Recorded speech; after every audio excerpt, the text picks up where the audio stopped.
everybody.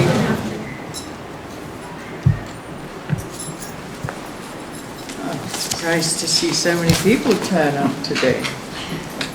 It is. We'll have to have you come every week. Hello. Hello, hello, hello. Can everybody hear me? Anybody not here? Well, you wouldn't, if you didn't hear, you wouldn't be able to say no. It's like, you know, I always ask, is everybody here? Of course, the people who are not here can't say whether they're here or not. But anyway, stupid question. May I just take a moment? I would just to welcome Ani Zamba and to thank Diego and Paula, who along with Rodrigo made this possible for her to visit us today. And as I said a few minutes ago, we are putting ourselves entirely in Ani's hands for the next 2 hours, and we will see what happens. Thank you. Yes. Well, thank you for inviting me. This is my first visit to Mexico. And as I don't know if you know a little bit about my background or not. How many have actually read anything about my background? Oh, quite a few of you have actually read something. We just don't have any expectations. I actually live in Brazil. I've lived in Brazil since 2000. I was invited to be the Buddhist representative for the northeast of Brazil. So then I left Asia after living in Asia for more than 30 years. I came to South America to bring some different ways of looking at things. But let's start a little bit with my background. I think that's what I've been asked to share with you. And then we can have lots of questions and answers later about anything you'd like to ask. Please feel free. Well, I was born in London, 1948, and I grew up there in a kind of very dysfunctional family, I suppose. And when I was quite young, I caught a disease called polyneuritis. Some of you may know that disease. It's a virus that attacks the nervous system, and it inflames all the nervous system. And very quickly, you end up, if you have a severe case like mine, you end up completely paralyzed. You can't move one finger, you can't turn over in the bed, you can't feed yourself, you have tubes going in, tubes going out. And in a way, it's a kind of living death. And I was completely paralyzed for almost 3 years, from the age of 13 and a half till the age of 16. So those formative years, I kind of withdrew from normal life. Before that, I was kind of a prodigy child. I was considered to be a very good musician. I used to play guitar, mostly folk music and blues in all the festivals around the UK, and used to play with many famous American blues singers at that time, even when I was so young. But then, of course, at 13 and a half, I was also accepted to art school at that time, a very young student. but I began to lose the power in my hands, and I kept dropping the brushes on the floor. And I didn't understand why I couldn't hold the brushes. I couldn't understand how I couldn't change the chords anymore. Everything was slowing down. So I went to the doctor, and he said, I think you should come in for a checkup. He said, oh, you'll only be in hospital for a week. I said, yes, you sure about that? Yes. He said, just a week. And then I was still in hospital 3 years later. It's very interesting, you know, you depend so much on your body, and then all of a sudden you can't depend at all on your body. There's nothing that you can do. All you're left with is a mind and to think about things. And as I couldn't do anything, really, I just wanted to die. If there was some way I could have committed suicide, I probably would have done it, but there was absolutely no way that I could move at all. You know. I couldn't even collect all the pills. You know, nothing, just lie there waiting, you know, just waiting for someone to come and turn you from side to side. Quite excruciating pain as the nervous system is kind of destroyed. Anyway, one day this friend of mine, she came to visit me, and she said, don't give up. And I said, don't give up. I could speak a little by then. Before that, I sounded like I was drunk all the time. And she said, don't give up. Think of something positive to do with your life. And I said, positive? You're joking. She said, no, you know, really think about something positive, that if you recover, you know, what you can do or what you would like to do. And so I thought to myself, I really didn't believe that I would recover. And I said, you know, well, if I ever recover from this disease, I'll give my life to helping others, not believing that I would recover. And soon after that, they found a new type of medicine in the UK. And I became one of the first experiments for this medicine. And amazingly enough, it worked, you know, very slowly. The feeling came back, and then I had to retrain all the muscles again. I had to learn how to walk, I had to learn how to move. Even the simplest actions that we do, we don't really appreciate. We don't appreciate walking or eating, simple things like that. You only really begin to appreciate what you can do when you can't do it anymore.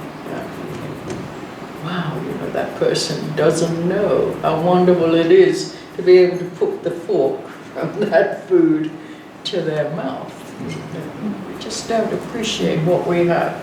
Basically because we're always looking for something that we don't have. We believe that's the answer. Never looking at what we have. Never looking at the treasure that we have. Because we've been told since we were children that the treasure is something external and that we don't have it. And so then we're kind of, our perception is orientated more to look outside for the answers instead of looking inside for the answers. But this 3 years in hospital, virtually, as I said, a kind of living death, it really gave me time to examine, you know, the values that I had learnt even as a child. You know, you must have this in order to be happy. You must have this. You must have a good relationship. You must have a certain income, a certain job, a certain education. All of that, and then all of a sudden you lose all the ability of your body, and you think, what is the use of all these things that we've been told to value? Not much, really.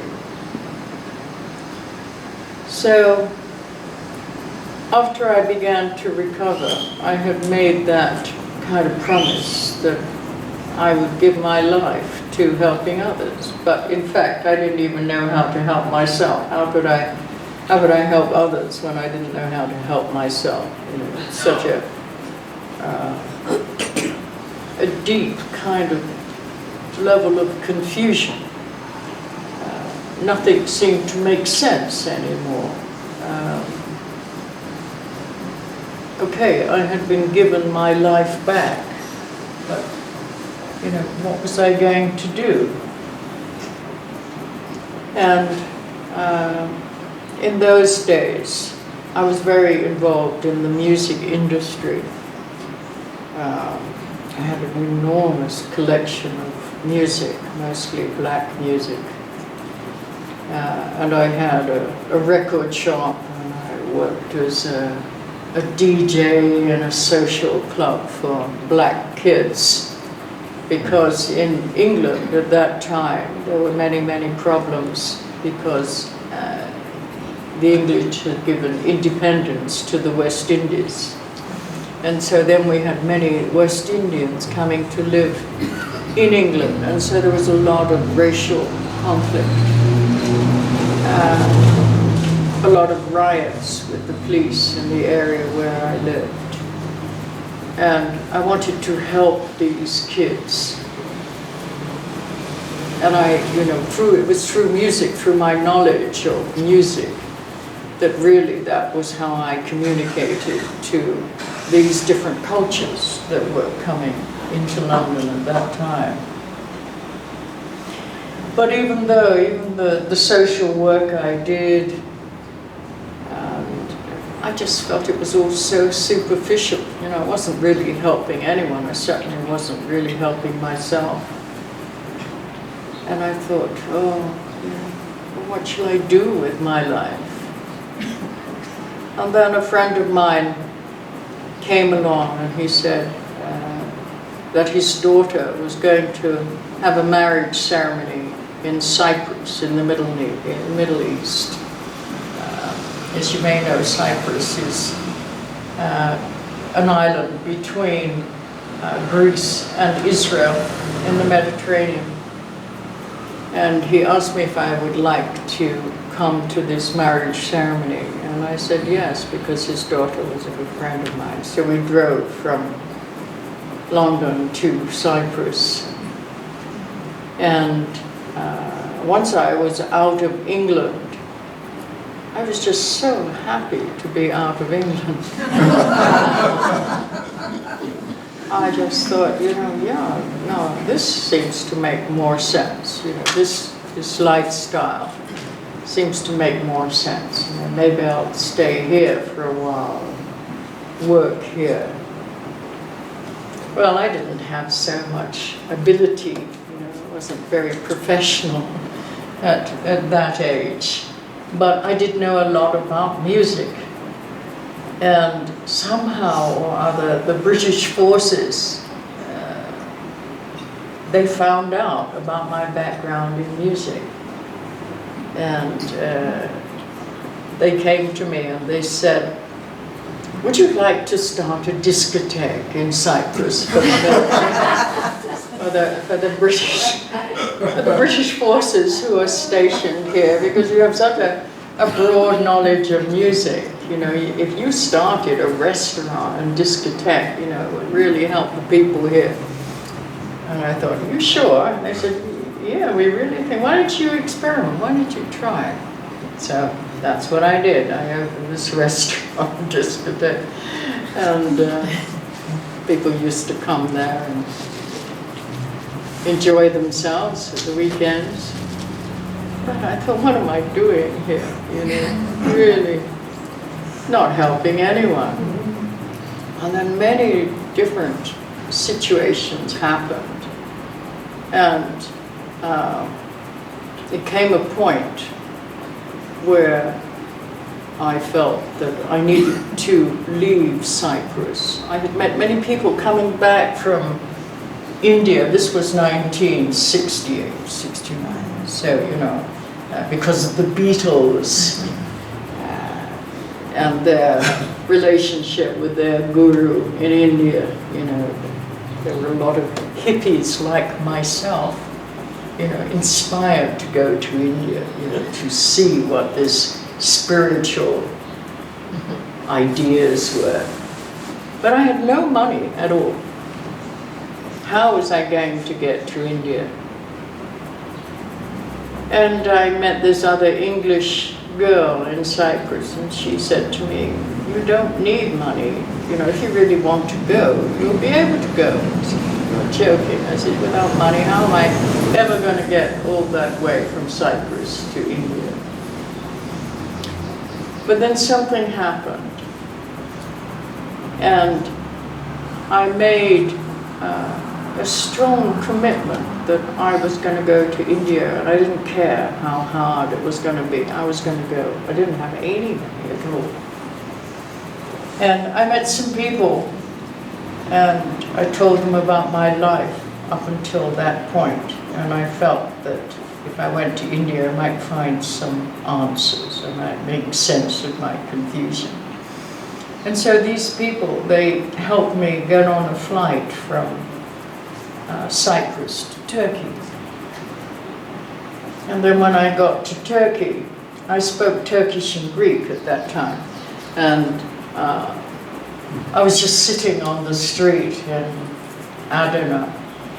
And these students came up to me and they said, "What are you doing?"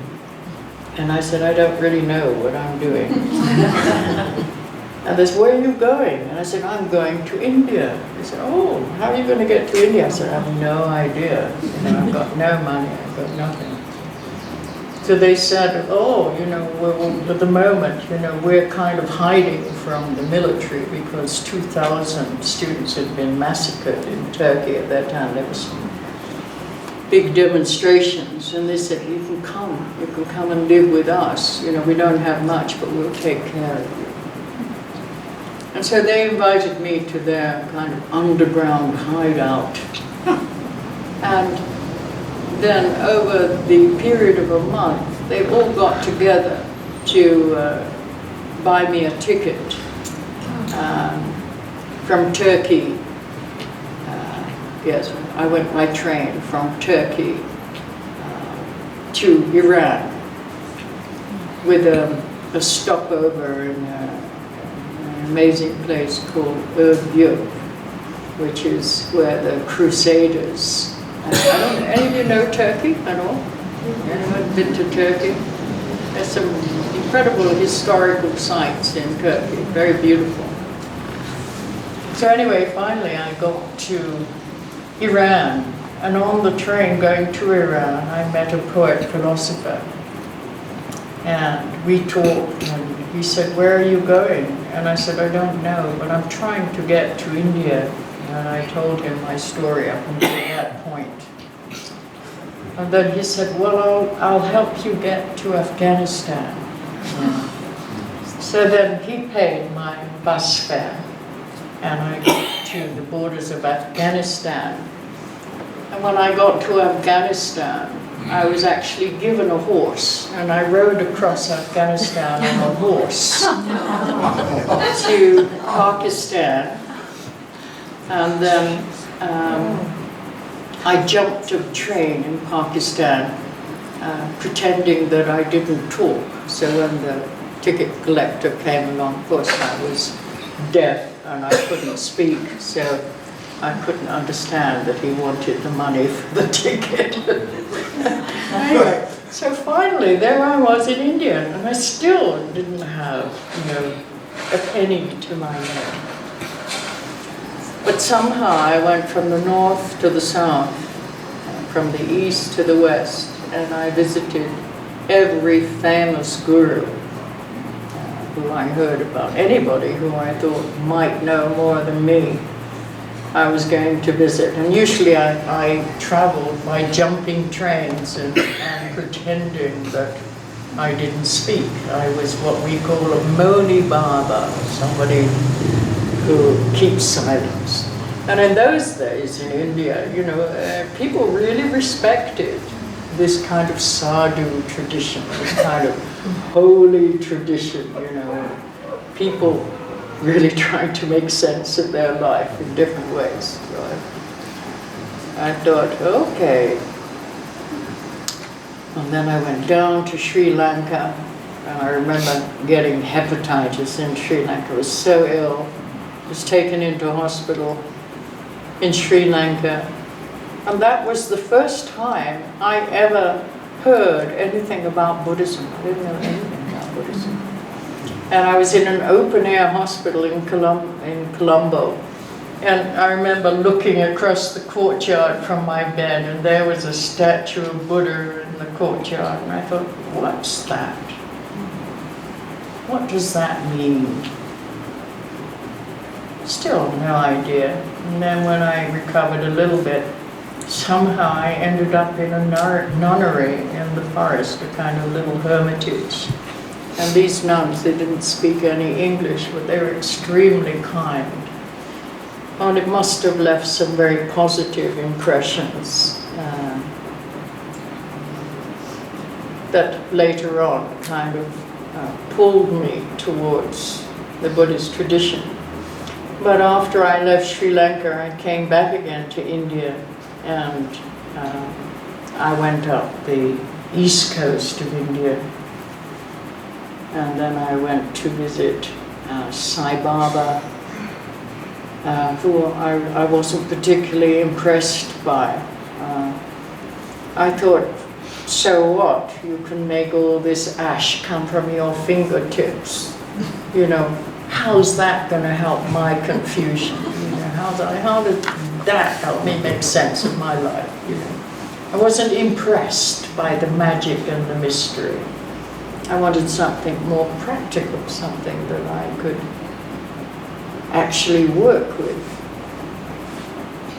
And then I went back to a temple near Madras, where I met this wonderful woman, very kind of holy woman who lived there with her father.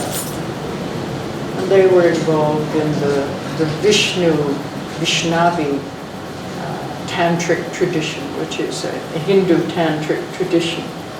And they invited me to stay in their temple. And I had a really very close relationship with the two of them.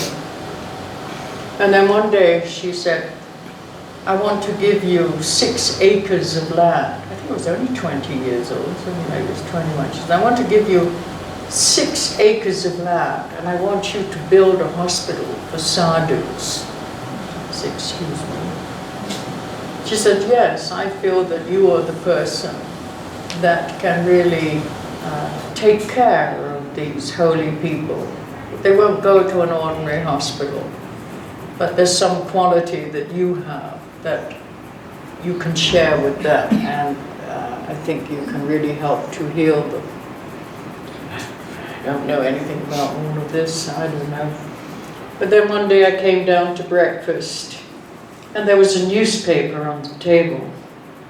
And on the front of the newspaper there was a picture of Mother Teresa.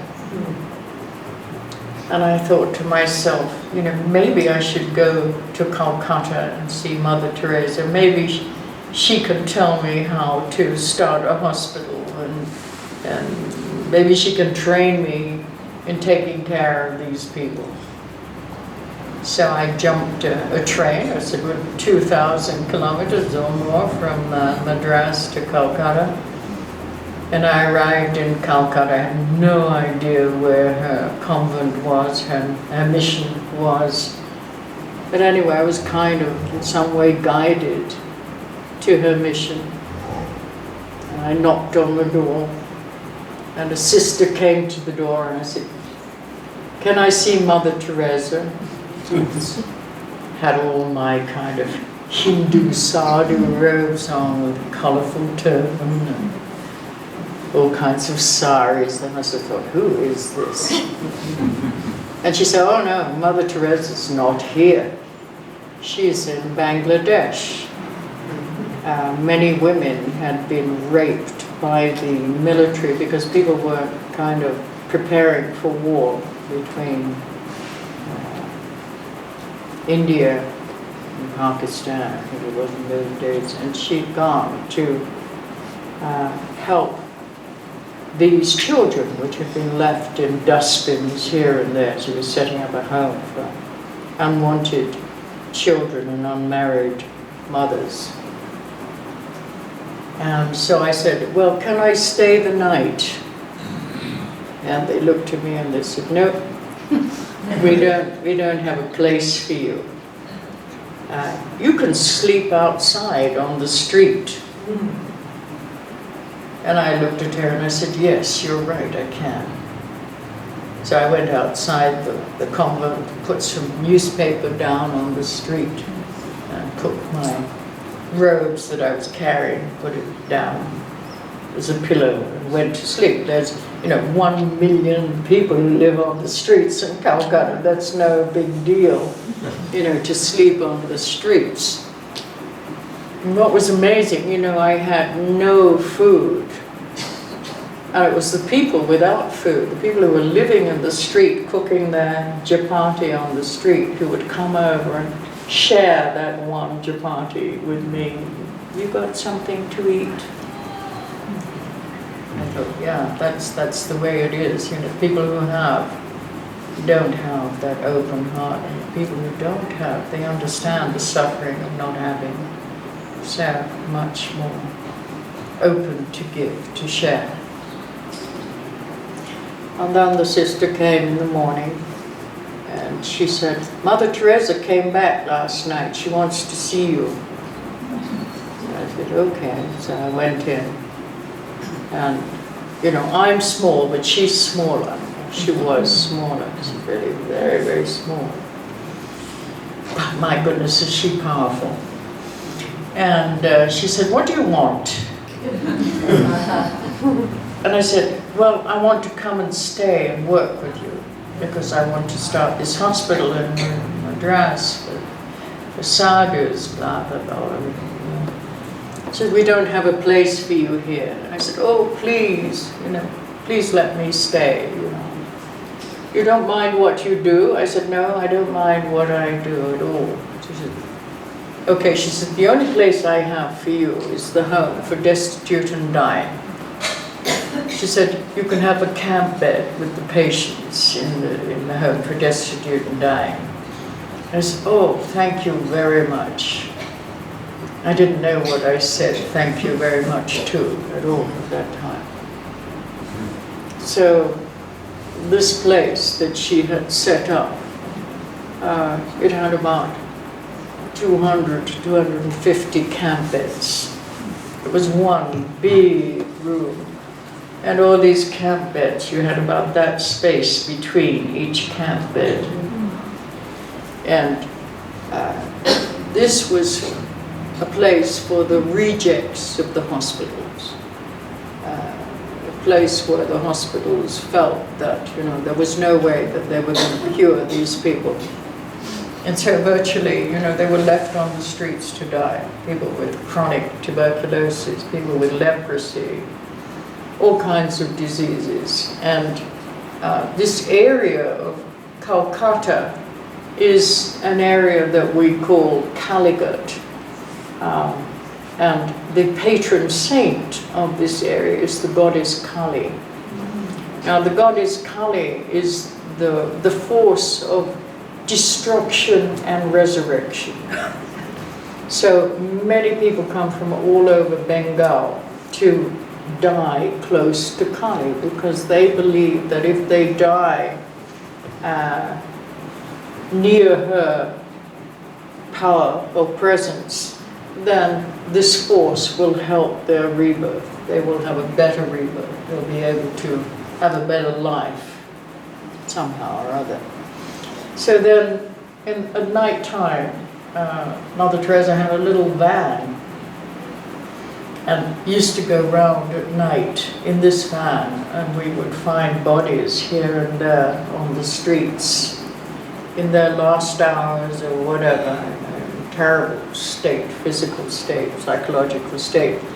And she would collect these bodies and put them in the van, and then we'd bring them back to this home for destitute and dying, and then we would give them whatever care we could.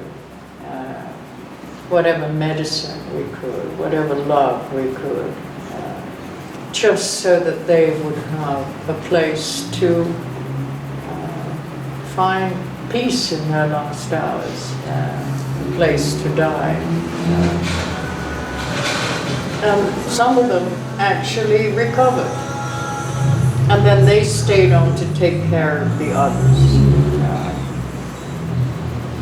It was really quite an extraordinary place and one of the most intense experiences in my life, because I was actually working with death and dying 24 hours a day. I'd be taking care of the people during the day, administering medicine or food or whatever I could. And at night, I'd be taking the bodies down to the river, near the river Ganges, and I would, with the other sisters, we'd make the funeral pyres, because most of the bodies are consecrated or cremated. Not sophisticated cremation as we know, where we don't see anything. This is like you make the fire, and then you put the body on the fire, and you sit there and you watch it disintegrate in front of your eyes.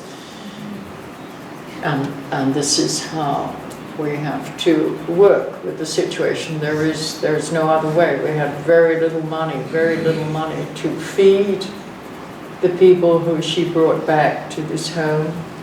And virtually in the beginning, when she first left the cloistered order that she was involved in Calcutta, she asked the Pope if she could go out of the convent and work with the people in the streets. And this was like unheard of. You know, when you were in a cloistered order, you didn't go anywhere, you didn't do anything. You kept silence and you just lived a life of prayer. But somehow she'd been exposed to the suffering in Calcutta, and she felt she couldn't just live in this cloistered order and not do anything. Yeah. So she wrote to the Pope and said, please, I need to go out and work with these people who are suffering. I need to alleviate the suffering in some way. So then she was given permission to go out of the convent, but she had nothing. She had no money, no support, nothing. And so, first of all, she managed to get a place to bring these people to, because there was no place to bring these sick people, these dying people. So somehow she managed to find a place. And then she had no food to feed them. And so then she went round all the companies, you know, the biscuit companies, this company, begging them to give whatever food they could, so she could feed these people that she found in the street. So quite amazing, you know, the hardship and the challenges that she went through in order to be able to help people. You know. So I worked there for a year. And through working with death and dying, I really learned a lot about life. I learned to value things in different ways. And I felt like I was, you know, helping in a small way anyway, even if it was just administering medicine or giving people food. And one day she called me in and she said, "We don't need you here." And my ego was terribly hurt because I thought I was doing a good job. She said, "We don't need you here." And I said, "Why? Why is that?" She said, "Well, here you can give people a glass of water and a smile, and they know what love is." She said, "In the West, you can give them everything they want, and they seldom know what love is." She said, "I can't expose you any longer to leprosy and tuberculosis. You haven't made a commitment to this order. So I can't expose you to this kind of disease anymore." Well, I wasn't ready to become a Catholic nun. though the work her sisters did was quite extraordinary. The approach to the spiritual path was very narrow. They weren't allowed to read or study any other spiritual path except the path of the Sisters of Charity and the texts involved in that particular tradition. And that was too narrow for me. I liked a much more diverse spiritual path where, whatever, it had to make sense to me. I'm not a very dogmatic person. You can't tell me to believe in something. I have to understand why am I supposed to believe in this. I'm more scientific. I'm not a person of blind faith. Anyway, so she said to me that she wanted me to work with drug addiction. She said, that is your work for the future. And I said, why do you think that? And she said, because last night an Australian boy died in my arms on the bridge, an overdose of heroin, 1969.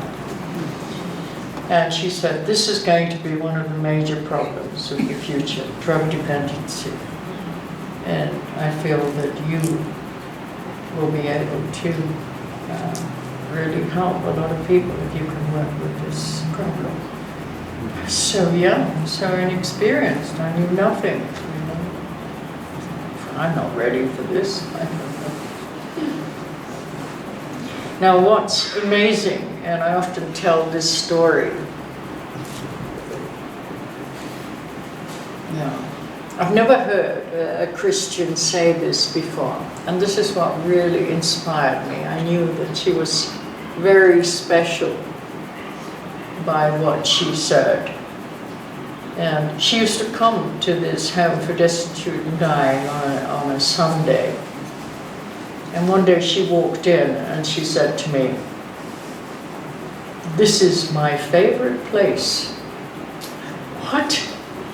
It's probably one of the worst places you could possibly imagine in your life. The suffering, the stench of vomit and rotting flesh, and one fan and 120 degrees of heat. Just incredibly difficult place. This is my favorite place. I said, well, why is this your favorite place? And she said, because you can see Christ everywhere. Well, yeah, how many Christians do you hear say that? She said, people don't understand that heaven is right here on earth. Something you never hear. So that really introduced me to what in Buddhism we term pure vision. It's really about the way you see life. It's not about the object, it's about the way you see the object. Heaven and hell are not places. They are psychological environments that we create for ourselves. Two people can be sitting in the same environment, but one will see it as a kind of pleasure palace, a palace of pleasure, and the other one will feel like this is the most terrible, frightening place they've ever been in their life. Everything depends psychologically how we interpret what's happening around us, how we interpret what's coming in through our senses. And we all tell ourselves stories, don't we? We're telling ourselves stories about what we think is happening in our life. It may not be happening, but we are interpreting things in certain ways. And everyone in this room is interpreting what I'm saying in a different way. Yes? And you all believe in what you see, in what you hear, and what you think at this moment is your reality. That's the way it is. But we don't realize, how our mental processes are actually creating our own experience of life. We don't understand that. We think life is happening to us, not how we are creating what we experience by the way we are interpreting what's coming in through our eyes, our ears, our tongue, body, whatever it is. Anyway, so I was very inspired by Mother Teresa. And one other story which I love to tell was one day this reporter came to the English reporter came to the Home for Destitute and Dying, and I was walking around with him and Mother Teresa, and we were walking through all the camp beds, and he was looking around him, and he turned around to Mother Teresa and he said, I wouldn't work here if you paid me $4 million. And she turned around to him and she said, nor would I.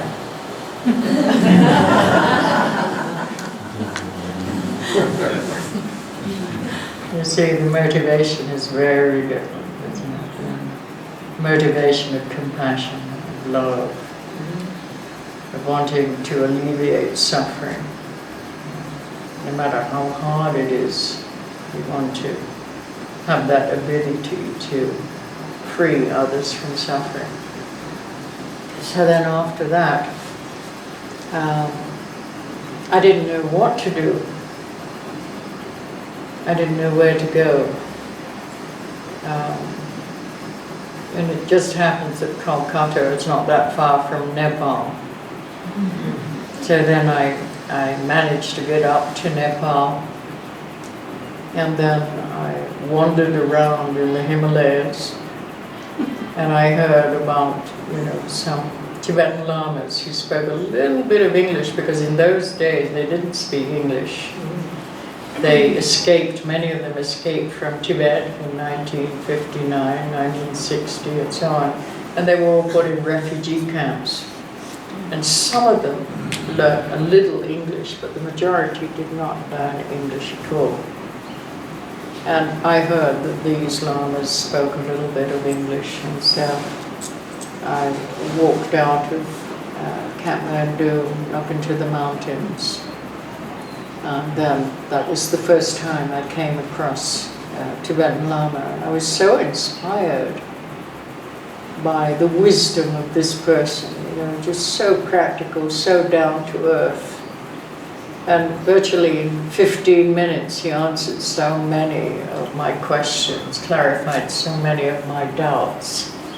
I thought to myself, I want to be like that.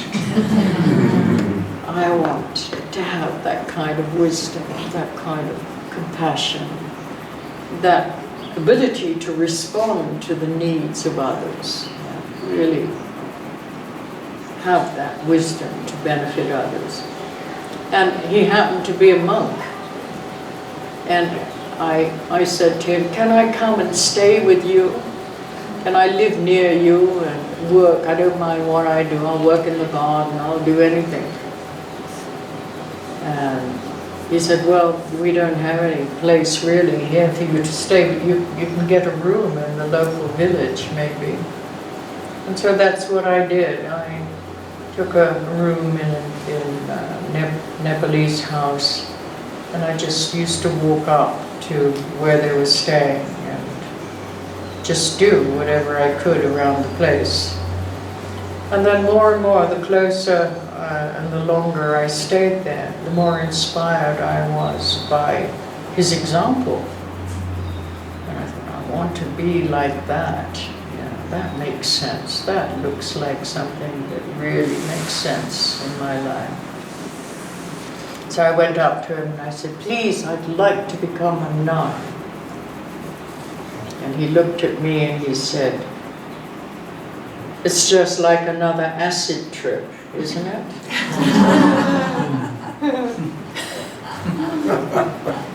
I said, do you know what it means to be a nun? What's your motivation for becoming a nun, a Buddhist nun? Why do you have to become a Buddhist nun in order to practice?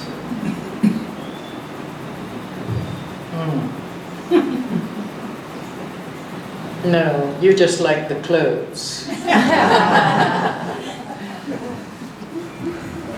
You go away and really think about this. Yeah. Go back to England. Go back and really examine why you want to become a nun, why you think becoming a nun is the right way for you to follow this kind of spiritual path, because you don't have to become a nun to follow the Buddhist path. Okay.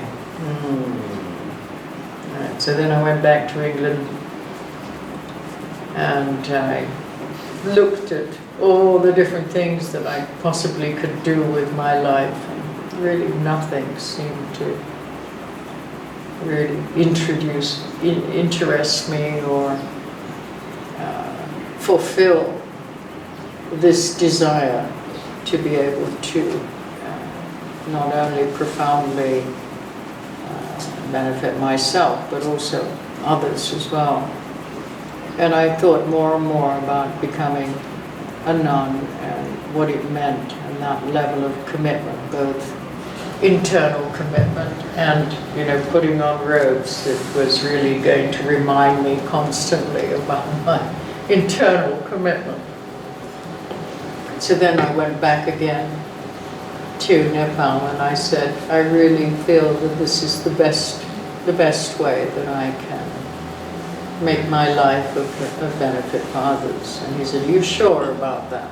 And I said, yes, I think so. So he said, all right then, I'll take you to my teacher, who is one of the tutors of the Dalai Lama. His name is the Dalai Lama, and he will give you your formal ordination. And so then that was the beginning of my life as a nun. I lived close to His Holiness for 3 years, and I studied many kinds of Buddhist philosophy and logic. And then I felt, after 3 years of intensive study of Buddhist philosophy, I thought, no, this is not the way for me. I really want to practice. I want to go into a retreat, and I want to look at my own mental processes directly.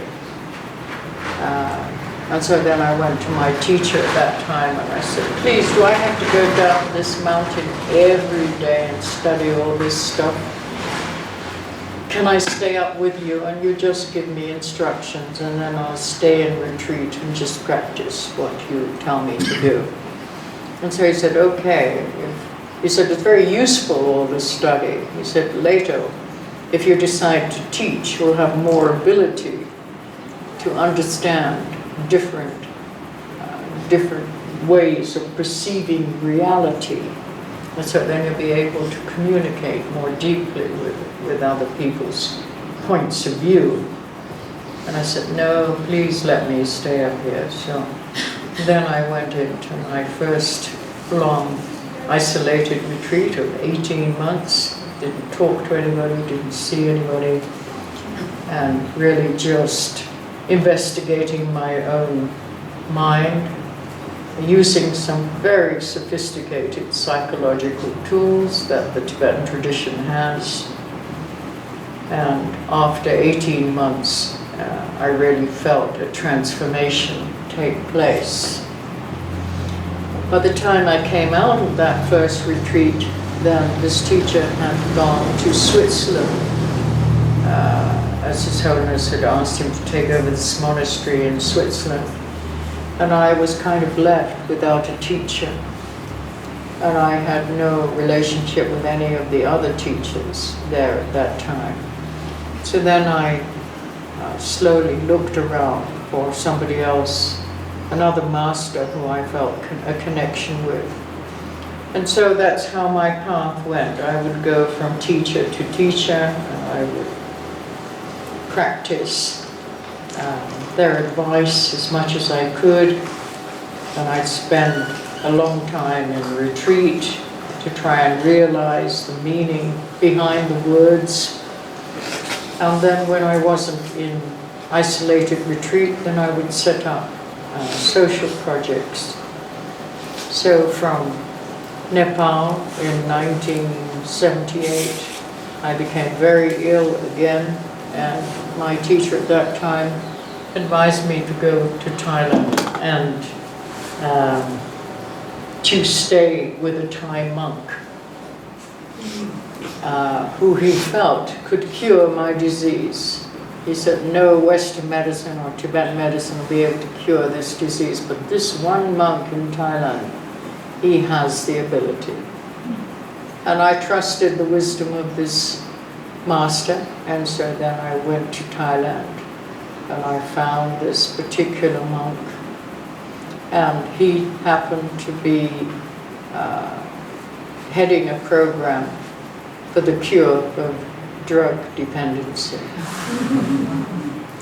So that was 10 years later, from 68 when I met Mother Teresa to 78 when I started this program for people with drug dependency and rehabilitation. And then I spent the next 3 years setting up this program, which became the most successful program in the world, using only herbal medicine, no chemicals whatsoever. Over 100 different herbs in a concoction where you drink so many cc's of this medicine, and then it's like a purge. You vomit and you vomit and you vomit, and it gets rid of all the toxins that have accumulated in the system. And then the program trains the people in different kinds of skills, so it gives them confidence to live their life without depending on the drugs. So all kinds of different, all kinds of different training programs, from agriculture to music to for the women, hairstyling, making jewelry, being a tailor, whatever their dream was to be able to do, whether it was building a boat, though we weren't near the sea at all, we'd try and find the conditions so they were able to do what they really wanted to do. And by doing it, they also had confidence that they really didn't need the drugs to live on. Very, very successful. And then after that, the Vietnamese invaded Cambodia, and as you all know, the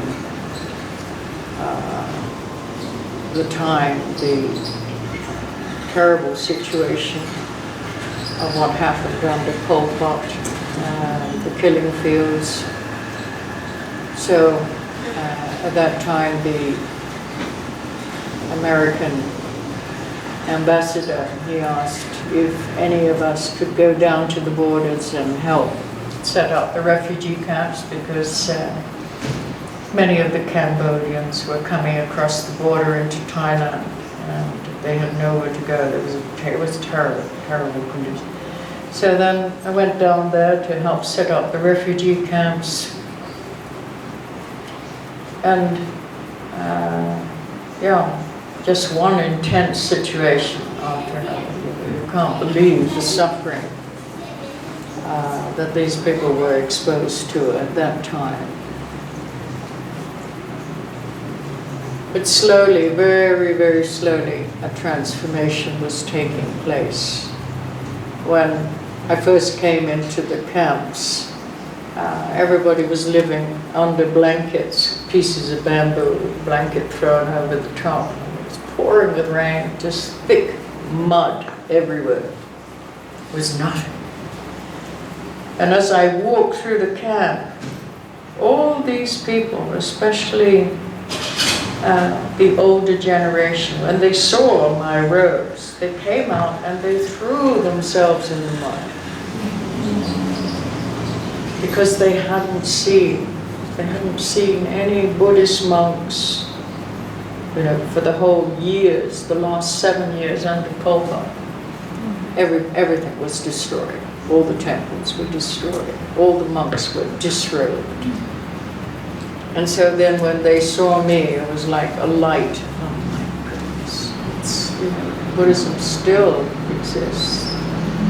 People are still practicing.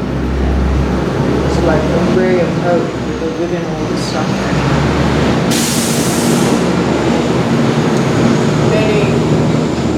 Many very profound experiences happened during that time in the camp. I'm not going to go into it now. It's just so many stories, very inspiring stories. It made me really see that, there's no such thing as a bad person. It's just, at that time, the confusion might be so dense that we do so many negative things out of confusion. But when the conditions change, and we begin to connect with the basic goodness within our heart, anyone can change, really. And I saw that, these people who were trained to just kill, they didn't have any choice. Children trained to kill their parents. It's like they just show their hands, and if their hands were like a manual worker, not a laborer or such, they were just shot because they didn't have, didn't have working hands for no reason at all. Incredible the suffering that went on there. So then, after I left the camps, my physical condition began to deteriorate fast. I think all the pain, not being able to deal with that kind of level of suffering and pain. My own body began to collapse again, and the British ambassador at that time decided that I should be sent back to London to be taken care of. So that's happened. So I went back to London, and then I recovered slowly.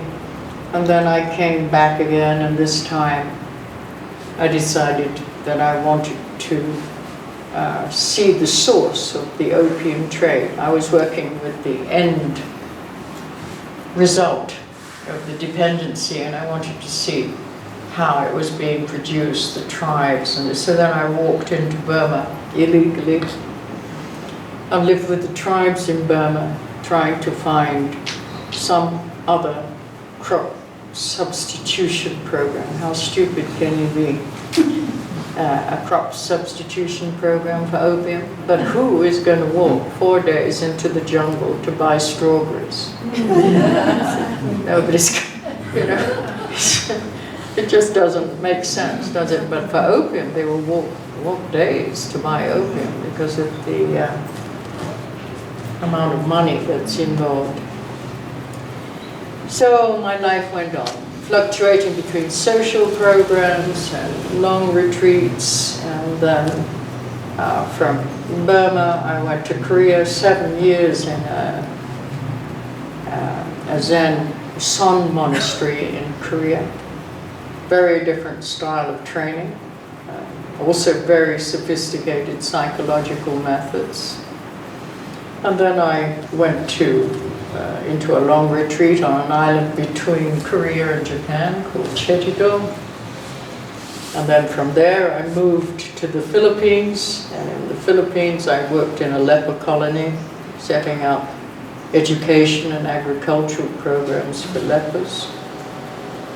And I built a boat, and then I lived on the boat for 3 years, sailing around the Philippines, and actually taking people out diving, would you believe that, to raise money for my projects for the lepers. Yeah, I somehow along the way had learned how to dive, so I was a dive master. And after I built the boat and I got some diving equipment, then I took people out on these remote islands, and also the Japanese the Americans had sunk the Japanese fleet in the area, and so there were all these wrecks that we used to dive on. And the money that I got from this venture, that helped too, with the other projects that we set up there in the Philippines. And from the Philippines, I was invited to teach in Hong Kong. And between Hong Kong and China, I spent 9 years.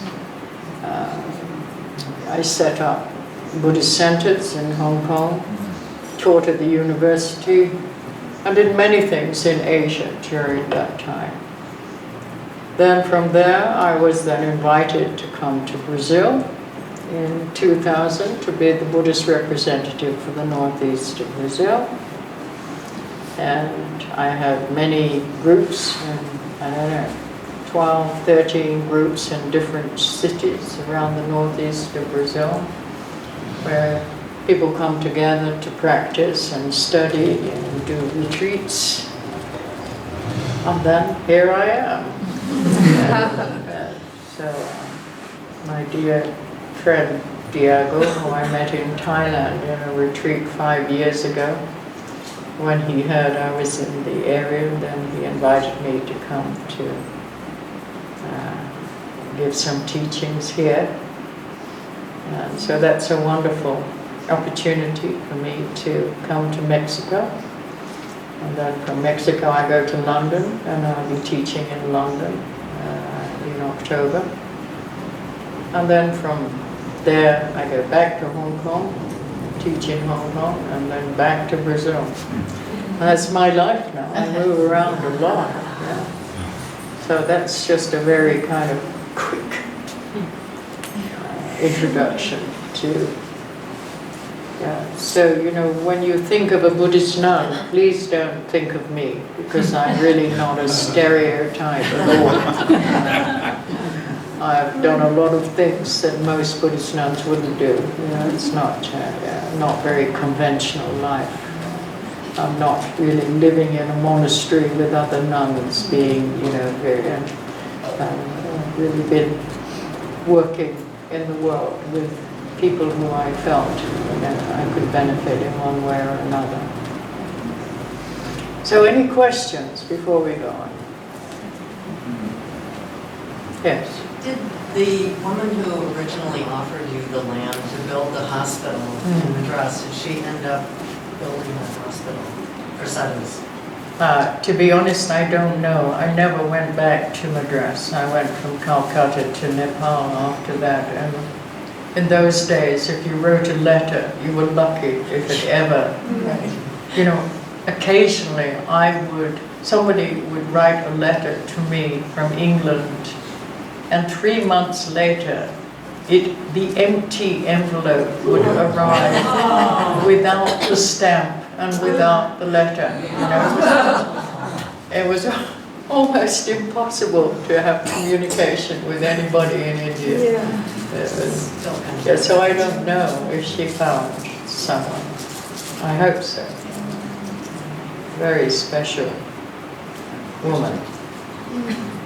Yes. How can you tell when it's time to go to the next place or make a change? Is there something that you notice? Yeah, that's a good question.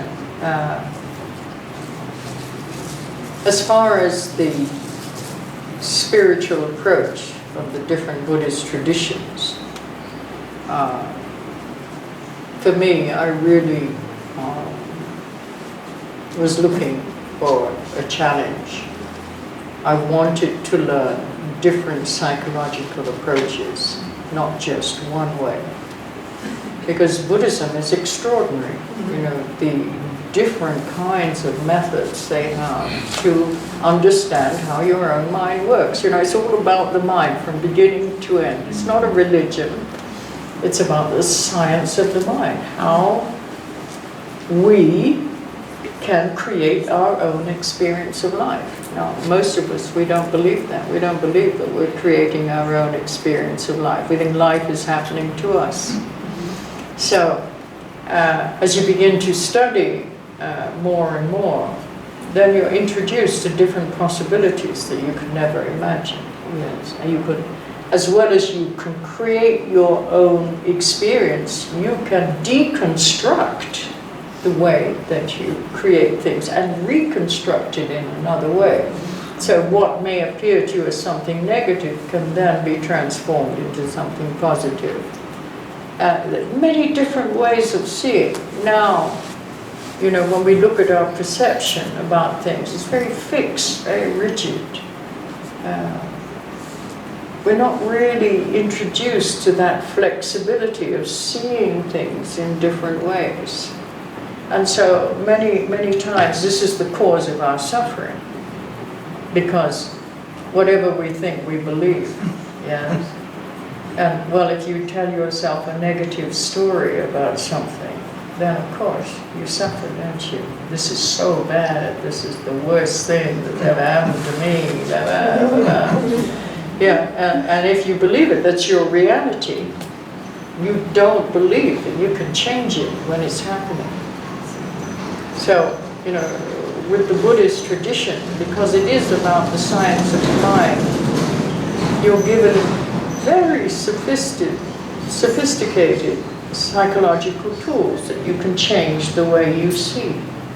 And by practice, you see the results of using these tools. And then you get more confidence to continue with the other kind of tools and practices that we're given. So each country, each culture has developed different kinds of psychological tools.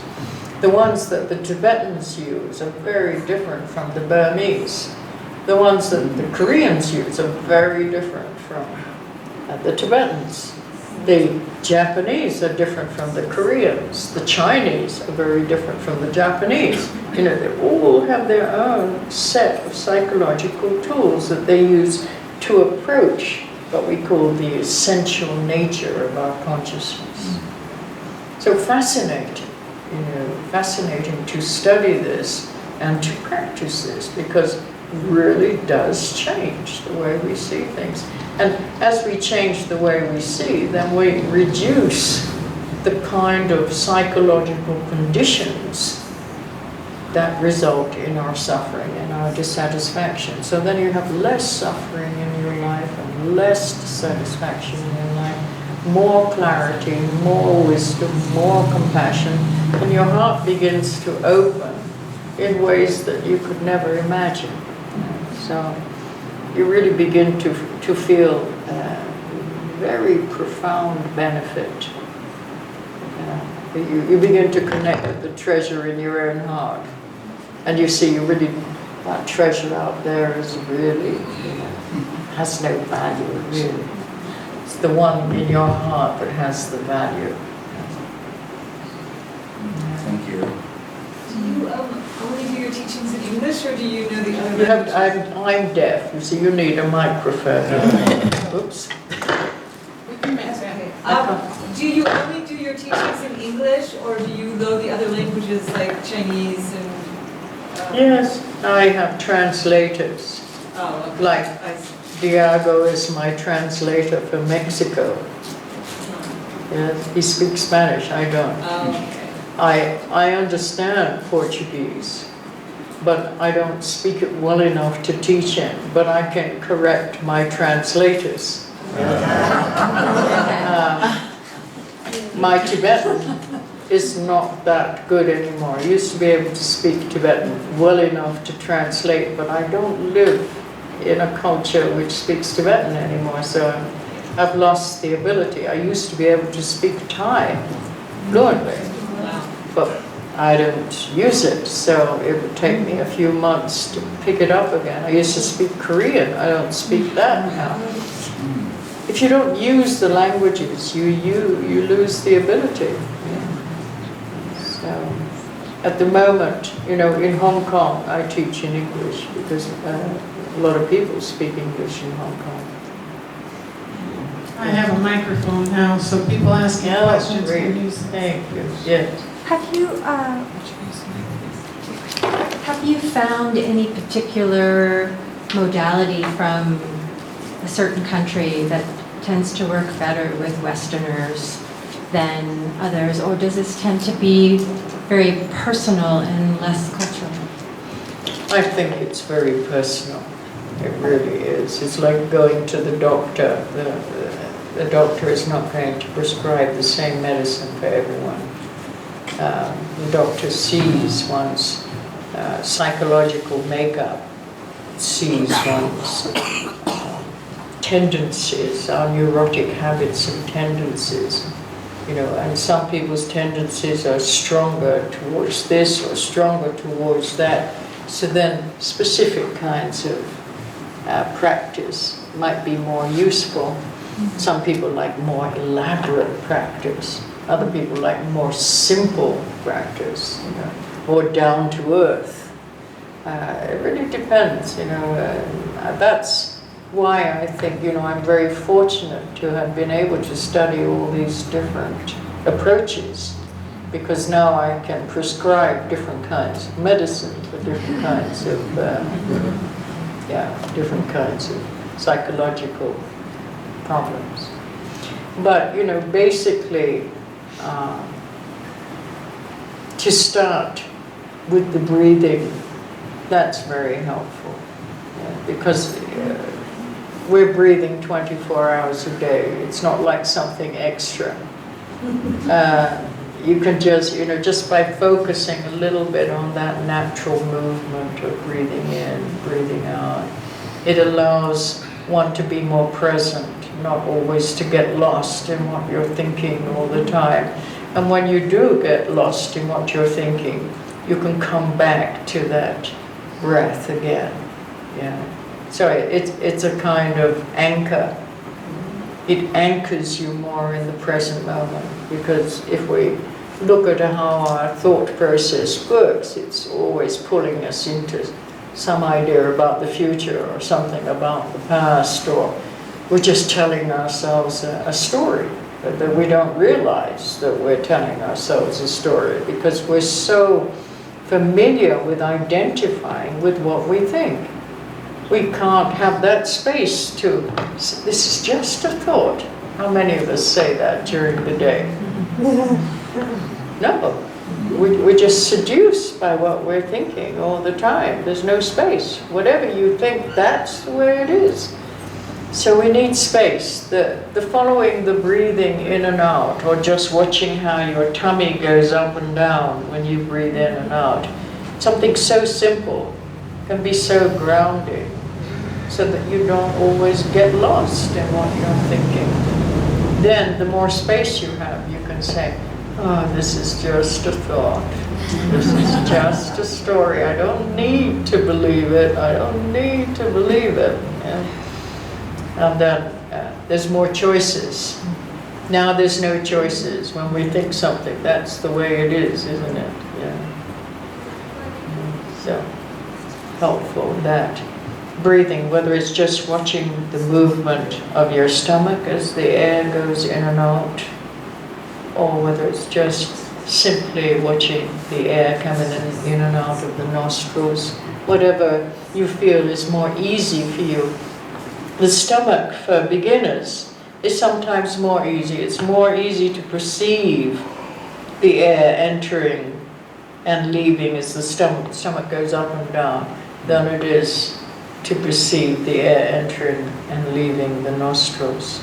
So it's good to start with that kind of perception, and then when you get familiar with that kind of movement and you don't get distracted every 30 seconds, then move to something more subtle like this energy, and then slowly, as you can just sit in a very relaxed kind of carefree way, it becomes easier to just let go of whatever is coming up, the good feelings, the bad feelings, the pleasure, the displeasure, whatever it is, you can, as you breathe out, you can just relax and let go of it, let it just come and let it go. It's more like you're watching a stream of consciousness, not something static. But, you know, when you look at these conditions, psychological conditions that are arising, they never remain the same. They come and they go, they come and they go. So it's like watching a stream of consciousness as it passes by. So you need to just be very relaxed and just observe so you can see what is actually happening and how we bring all these conditions together and it becomes our experience of life. Anyone have any questions? Feel free about anything. From what I read and what you said now, it seems like even when you were very young, you had people you were studying with who seemed to see something in you and think that something was your path, like the hospital or working with people with drug abuse. At that time, you seemed to something in you said, no, that this is not the time for me. And you went and did something else. How do you think you had that clarity, or what? I don't know. You know, as I said, my family was quite dysfunctional in the sense my father was an alcoholic and he was also a compulsive gambler. Now, if you've ever lived with a compulsive gambler, you will know that your life is very insecure. One minute you have things and the next minute you don't. As I often joke, you know, my father, if he saw 2 flies on the wall, he would put a bet on which fly would fly away first.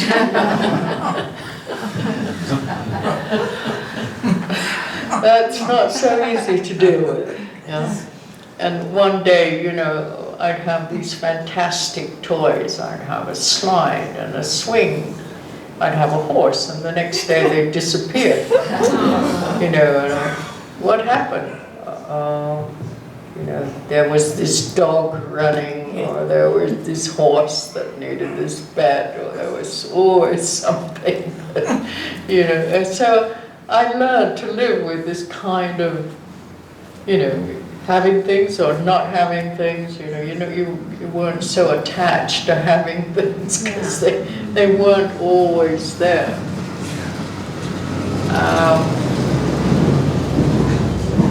Yeah. I don't know, as a child I had to find some other kind of refuge. I don't know. It's interesting. My mother used to collect antiques. She loved old things. And she collected this Chinese Buddha. It was one of the Buddhas which had all the children sitting around it. Remember those?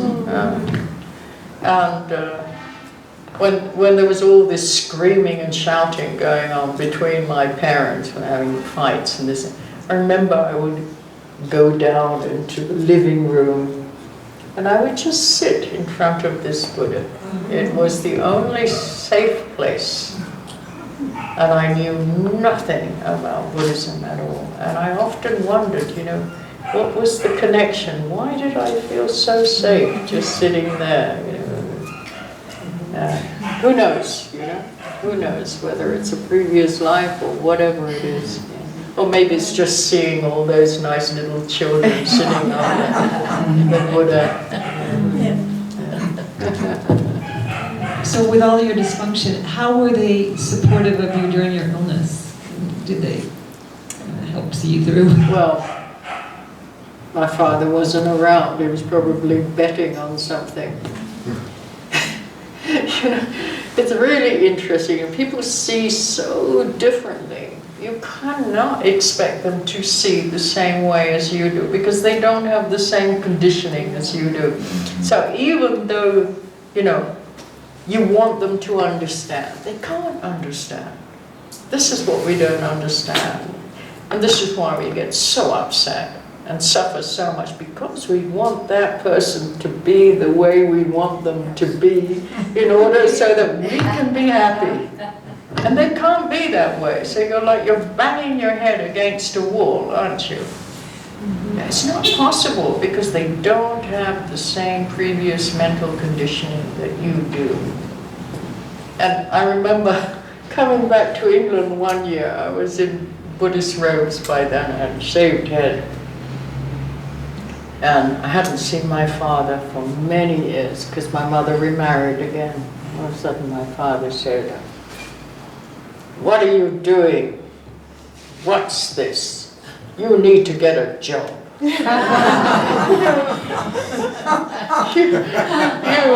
need to support your mother. You know, he's off gambling somewhere. I need to support my mother. So I said, "And what job do you think I need?" He said, "Tomorrow." He said, "You'll come out with me in the car, and you'll go in all the betting shops and you'll place the bets." Because I'm not allowed in these betting shops anymore. I've been banned from these betting shops. Now this is what he thought was a good job. Yeah? Now, that's the way he saw. He couldn't see the way I was seeing. He couldn't see the value of what I was doing. He thought it was a waste of time. You know, I wasn't helping anyone the way that I was living. You know, if I really wanted to be of help, I would go and I would get some money through gambling. You know, I learned so much, you know, through my life's experience. It's really made me what I am today. You know, I never put anybody down. You know, whatever they do it for a reason. You try to understand all these different, you know, approaches to life. And, yeah, it's, you know, I've had some great teachers in my life, and they're not all in Tibetan robes. Yeah, so, yeah. Any other questions? Do you have a teacher now? Oh, you know, many of my teachers, when I met them, they were 50 years old or more. And so many of them have passed away now, these great masters of the last century. None of them are alive today. I have other teachers. One of them will be in Mexico City this weekend. I will fly to Mexico City to be with him. Actually, I've studied with 3 generations of his family.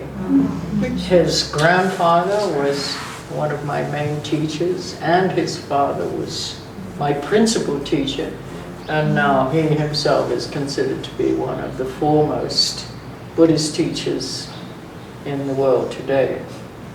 And his name is Zamba Chozom, very unconventional. I don't think I could probably do so well with a conventional teacher. An unconventional teacher seems to communicate better to me. Yeah, so he is probably today now, yes, one of my main teachers. But I really think, you know, now I just need to practice what I've learned over these last 45 years. You know, I've really heard a lot of teachers. I'm not saying that with arrogance or pride, but it's just the way it is. You know, I've been a Buddhist nun since 1970. It's now, where are we, 2016? So I've been around a while. And I've had this amazing opportunity to listen to these great masters and to put their advice into practice. You know, I'm not a very good student, but you know, I have learned a lot through my mistakes. So that's wonderful. So now I can share, you know, what my own experience with other people, hopefully to inspire them to look at their own mind and their own heart. Yeah.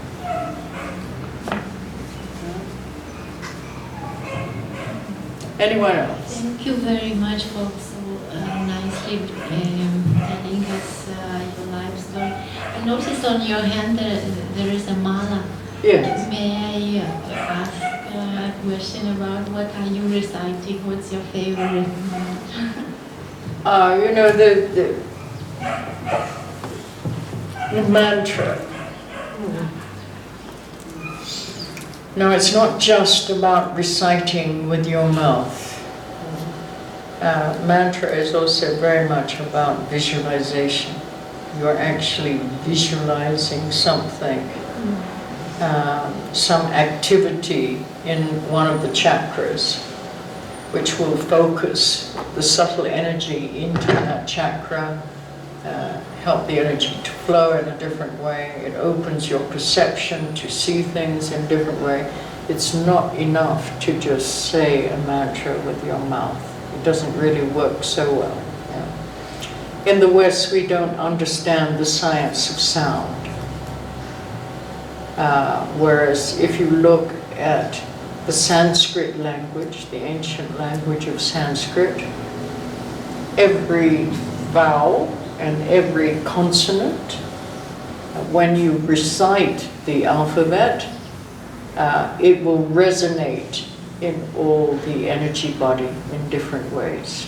So this is why we say the mantras, usually in these ancient languages or Sanskrit or Tibetan, because of the way they resonate in the energy body and they open the blockages. And it's because of these blockages that we have a lot of neurotic habits and tendencies and lots of disease.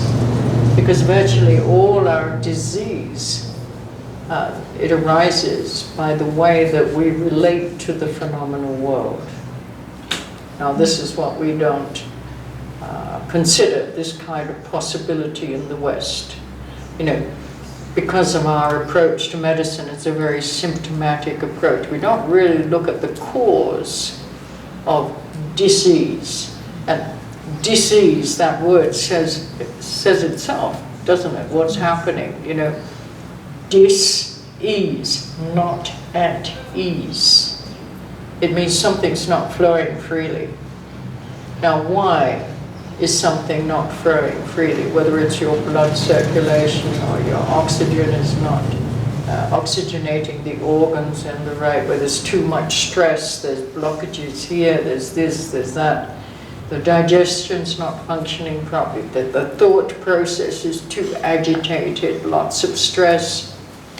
All of that really is the cause of disease. And when one understands how the way we relate to whatever is happening in our life has certain psychological results and also certain physical results, we begin to understand how we are creating our own disease, no matter what it is. Okay, so then when we say mantra, usually there is a visualization that goes with that mantra. So we're focusing, we're saying something, but at the same time we're focusing in a different energy center in the body, and we're visualizing light going out, light coming back, or the mantra turning in the heart center, or whatever the practice may be. It will really help to change your perception. Okay.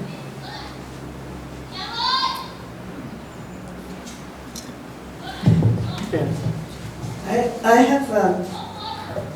have a question about a very compelling image that I had some time ago that continues to revolve for me.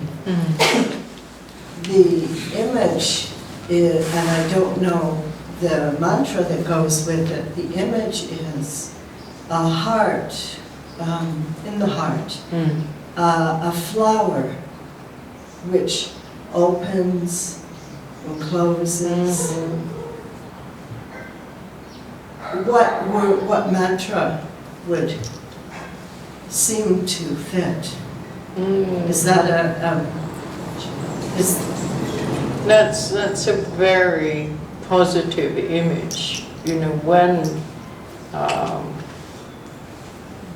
I use that a lot, in the sense of trying to help people to be relaxed in a situation. Sometimes when the energies are not flowing freely, then we have a lot of pain in the heart center. We don't know, it's not the physical heart that we feel this pain. It's like everything tightens up. Has anybody felt that in their life? You know, especially when you're stressed out. It's like it's the happening energy. now? Okay. As I'm talking, I Okay. can feel that. Okay, yes. so you feel like the energy is really tightening up there. Now, this visualization of visualizing a flower, maybe a white lotus in your heart, you start with the flower which is closed, and then very gently you just breathe. Every time you breathe out, you really let go on the out breath. And you feel like this flower is opening, this white lotus is opening, and light is radiating out in all directions, yes. Dissolving your whole body into light, dissolving the whole environment into light, touching all beings with light, and then light radiating back to your heart from their heart. It's like a circle of light all the time. And this really opens everything out, yes. We begin to relax in a very profound way. We begin to see in a very profound way. So very helpful. You can do the mantra of compassion. Yes, I'm sure you know that. I know it. Yes. So when we're saying Om Mani Padme Hum, then we can visualize this lotus opening and light radiating out to all beings. And as it touches all beings, then it releases them from suffering. And then light comes from their heart to your heart. Thank you. Yeah.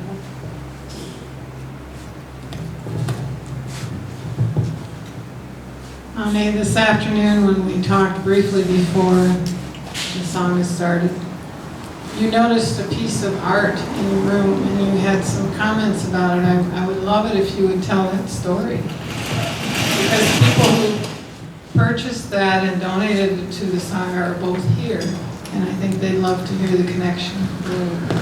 Well, it's interesting because I was sitting at that table before you all came.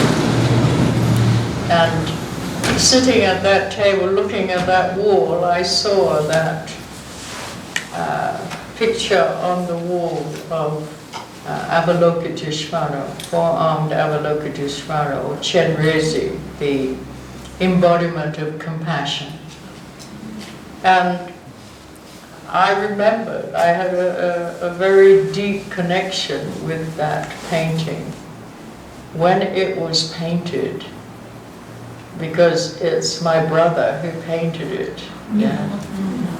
And my brother is one of the foremost Tibetan artists in the world today. I don't know if you've ever looked at the book, Tibetan Encyclopedia of Symbols. Well, this was one of his first paintings many years ago. I think he did it in 1972, maybe. The original, I think this is a copy, the original is far more complex. You can actually see this amazing mandala which is in the background of it.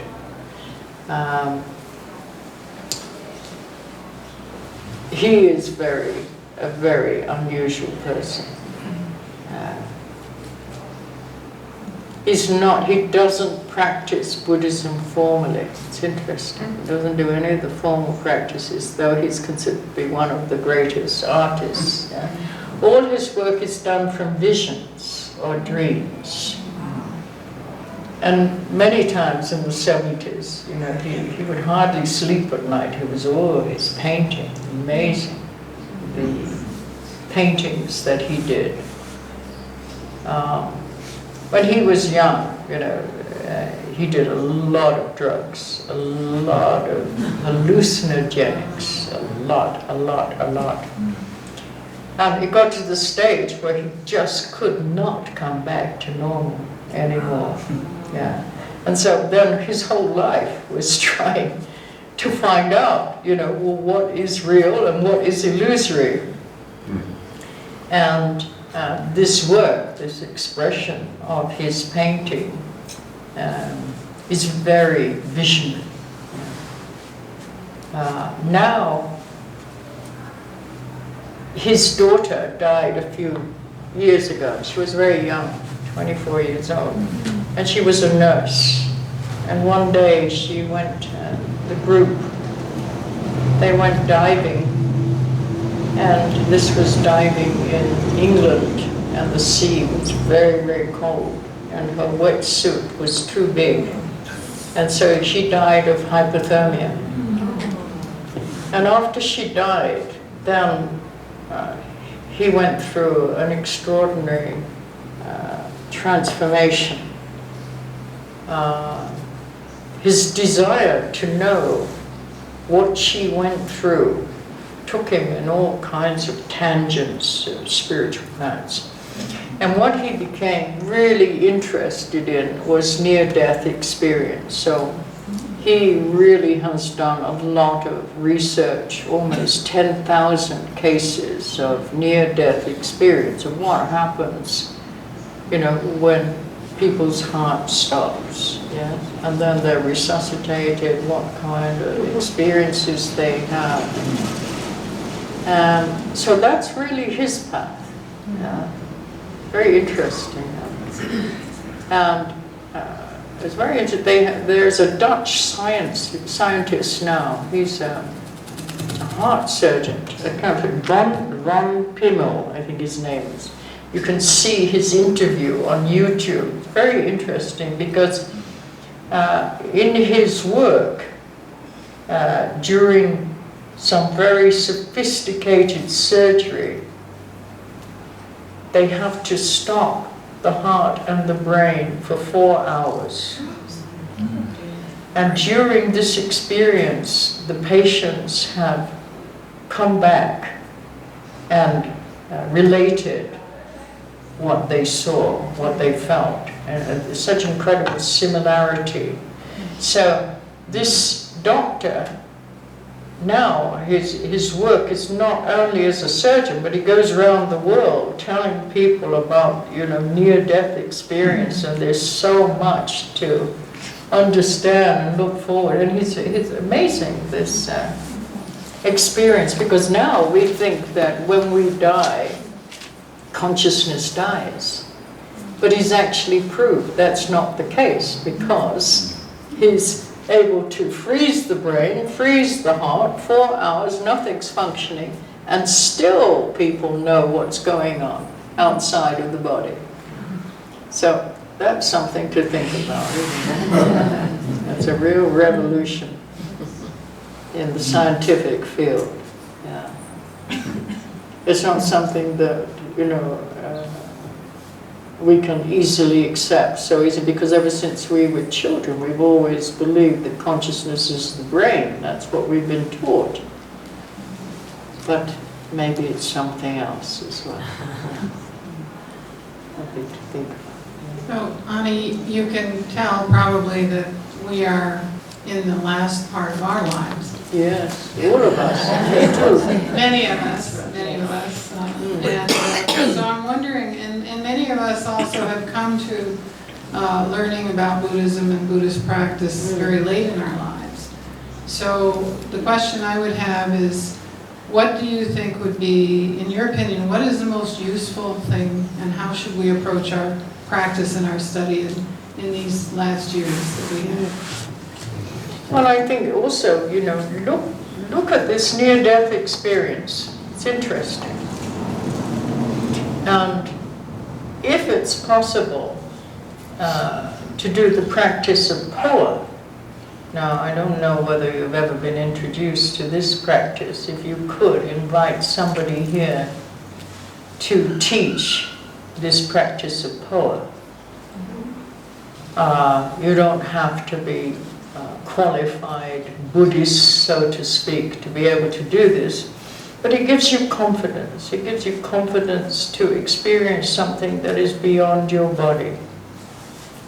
And so you're not so attached to the body. You don't have that incredible fear of letting go of it when the time comes, because you know there's something far greater than just the body. In fact, the body is really limiting our perception, because when we think of me, we think of the body, don't we? I am this is me. That's how we've been conditioned to believe. Yeah, we're never introduced to the possibility that we are something far greater than this body. Yeah.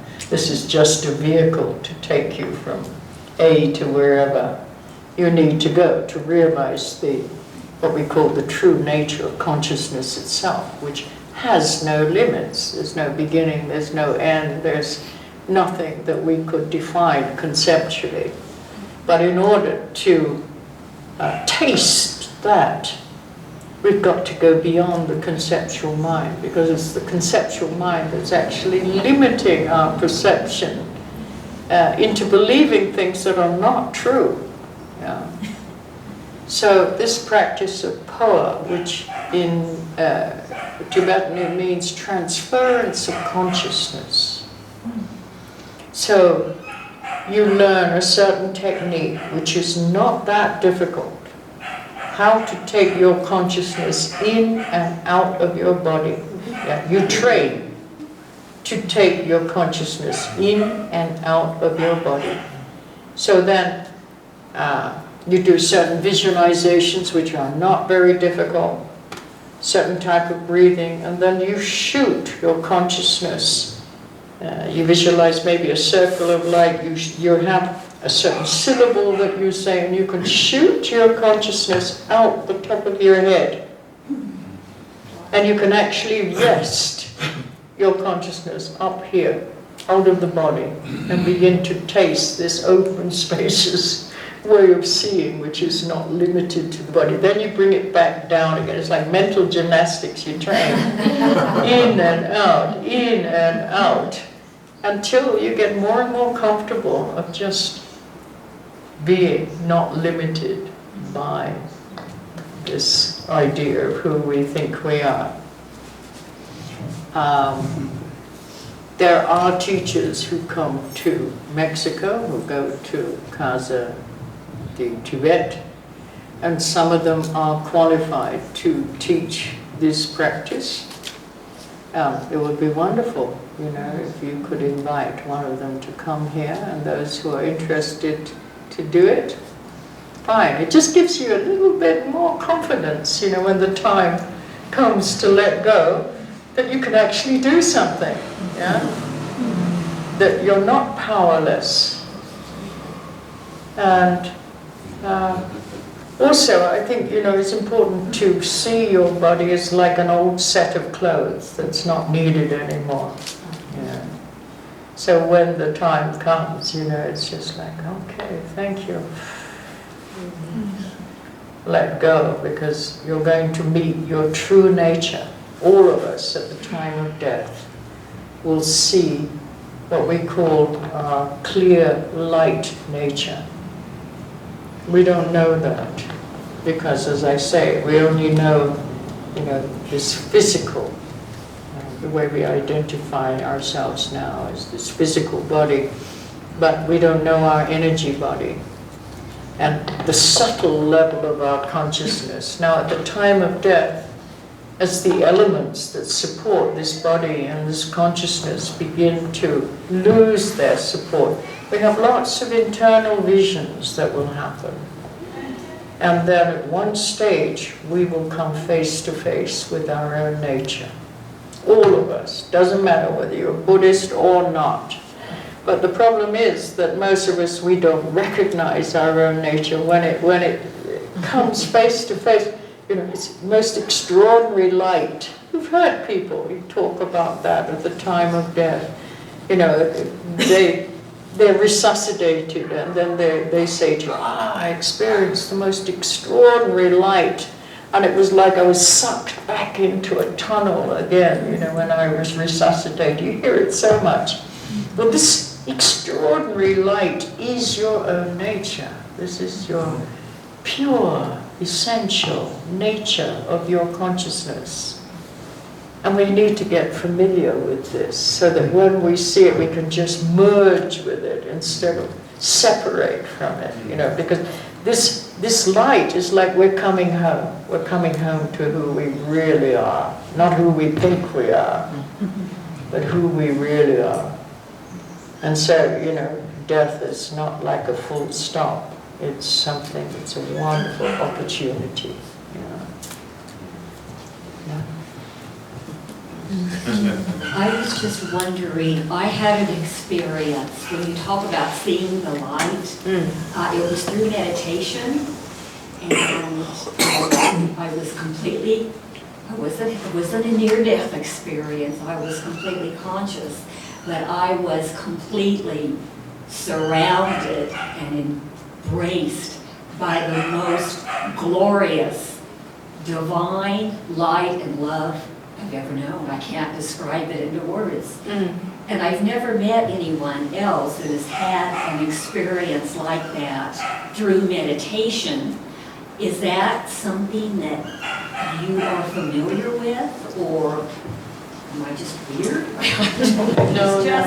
It was so, it changed my life totally. Yeah. It was so cool. And I literally felt my heart center just open up. Yeah. And I knew then that we are all connected, Yeah. that we are all part of one, we are all divine energy.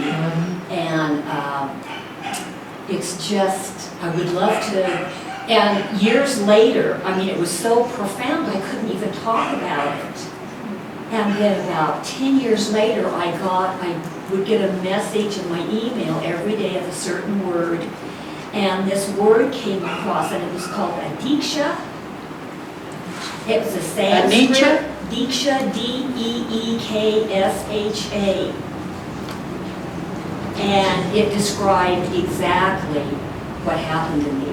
And I felt so validated then because I never even knew what it was really all about. And it was just so profound. And so when I hear people talking about near-death experiences, I get it. Yes. I know exactly, because I have been surrounded by this incredible presence of, Yes. it was like liquid love and light, and my whole world opened up. I felt validated. I felt worthy of the Creator's love. It's This is so interesting because if you look at these people who have had near-death experience, if you go to YouTube, you find so many. It's exactly as she says. It's just, it's beyond description. It's like validated over and over again. You know, nothing to be afraid of. This is the most extraordinary opportunity to realize our own nature. Just glorious, and I wanted to stay there forever. That's what they say. That's what they say. They didn't want to come back. It was glorious. Yeah, you know, we're so afraid of death, of letting go. And that's why, you know, with meditation, we can become familiar with the process of letting go. And so, you know, we're not faced with such fear. It's just very natural to let go. And so helpful, the meditation process, really helpful. And when our meditation, when the mind is totally relaxed, then this clear light nature reveals itself. But the problem is we're never that relaxed. We're always busy. The mind is always busy thinking about this and thinking about that. There's no space to see anything. So it's like we've got to get familiar with the space between thoughts. Yes. Not just looking at thought, but the space between thoughts. You know, one thought has gone, and the next thought has not arisen yet. Breathe out and rest. Feel that space. And the more you can relax into that space, then that reveals itself as this clear light nature, this immeasurable love, extraordinary love. It's not like I love somebody. It is love itself. It's compassion itself. This is our own nature. This is what we don't know. This treasure, we haven't connected with it. It is a treasure. So it's wonderful, that experience that you've had. I wish I could give it to everybody. Yes. It's just so glorious. That's our wish, that we can share this with everyone, that all beings can be free from suffering and the There for cause of. everyone, for sure. Yes, we just want to share it. Yes. Yeah. Yeah, wonderful. Anyone else have any questions? So nice to meet you all today. Interesting. Why have we come together? What's brought us together all over the world? Must be a reason. You said that you learned different tools from different traditions, Yeah. psychological tools, to help us with our confusion. Yes. Can you tell us just one tool from, let's say, from the Burmese, from the Koreans? Yes, Just one example. Yes, I did say to you before, I said using your breath as support. Yes, so you need to, if possible, you need to be able to sit with your back straight. It doesn't matter if you're sitting in a chair or, sitting on the floor. The reason we sit with our back straight is because the main channel, the main energy the main energy channel, it runs just in front of your spine. So when your back is straight, then the energy can flow freely. But if you're like this, the energy can't flow freely. So it causes a lot of mental agitation, a lot of mental dullness. So then we try to sit as straight as we can. And just breathe naturally. But we focus on the movement of our stomach. If you put your hand on your stomach now, everybody, now just naturally just breathe in and out. You'll feel that your stomach extends and then it deflates, extends.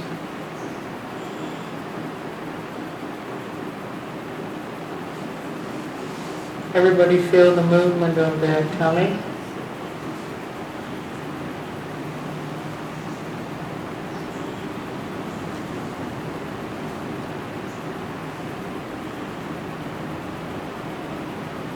Now keep your attention on that movement, very much like sitting on a swing.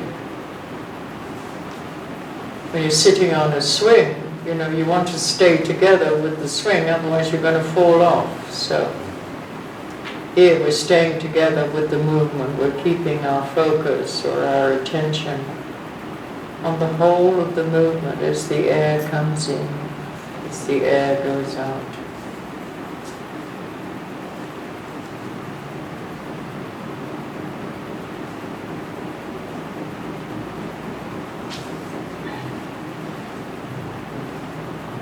Now every time we get lost, we get distracted by something, a sound, a feeling, a thought, then gently you just bring your attention back again to the movement of your tummy.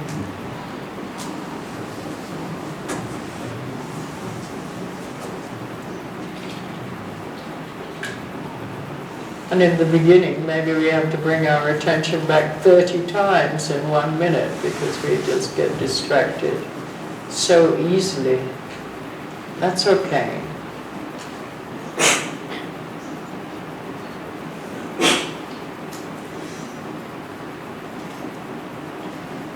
The more we do this, then the more we find that we can rest more calmly on the movement. Breathe in, breathe out. You can say to yourself, breathe in, breathe out.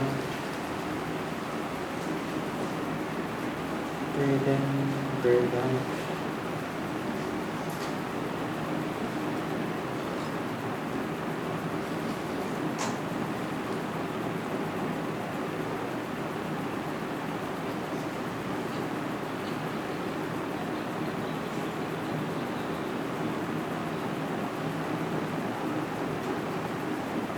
And we do this for short periods, maximum 3 minutes in the beginning, or even 1 minute. And then just relax, completely stop, don't do anything, don't move.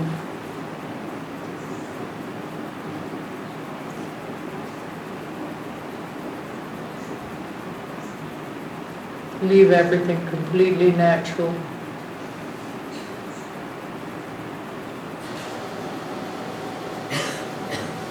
And then again, another minute. And so we become gradually more familiar with the movement of our tummy as the air goes in and the air goes out. Each time we notice we're distracted by our thoughts, we gently bring our attention back again. Each time we're distracted, instead of trying to control whatever's happening, we just relax, breathe out, let go. It's okay. And then come back to the movement of your tummy again.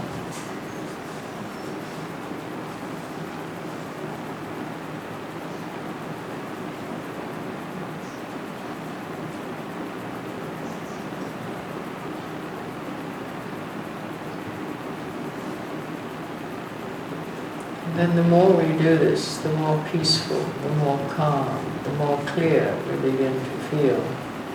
Just simply by being in the present. Something so simple can be very profound.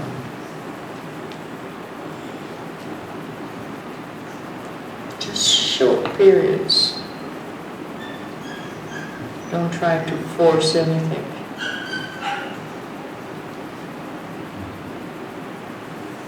It's about relaxation. We don't know how to relax. We know how to lie on the bed, but mental relaxation, the ability to just let go of whatever's arising.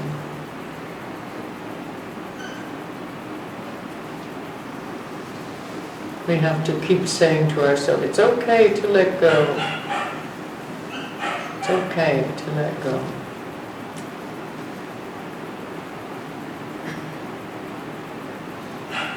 Okay to relax.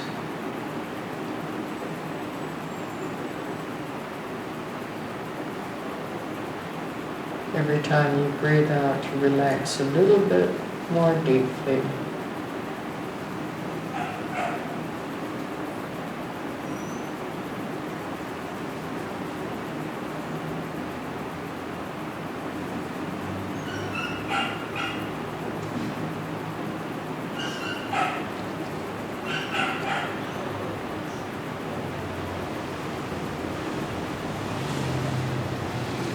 Okay, rest. Not so hard. What's hard is remembering to do it. Yes, applying this, just stop during the day. 30 seconds here, 1 minute there, 30 seconds here. Put the pause button on. Otherwise, we're just so busy all the time, busy with this, busy looking at something, listening, smelling something, tasting, thinking about something. You can never just relax and leave everything as it is. Always interacting with what's coming in through your senses. So we need to familiarize ourselves with just being able to let go. It's okay. relax. It's okay to be present. You don't have to be anywhere else except here now. It's okay.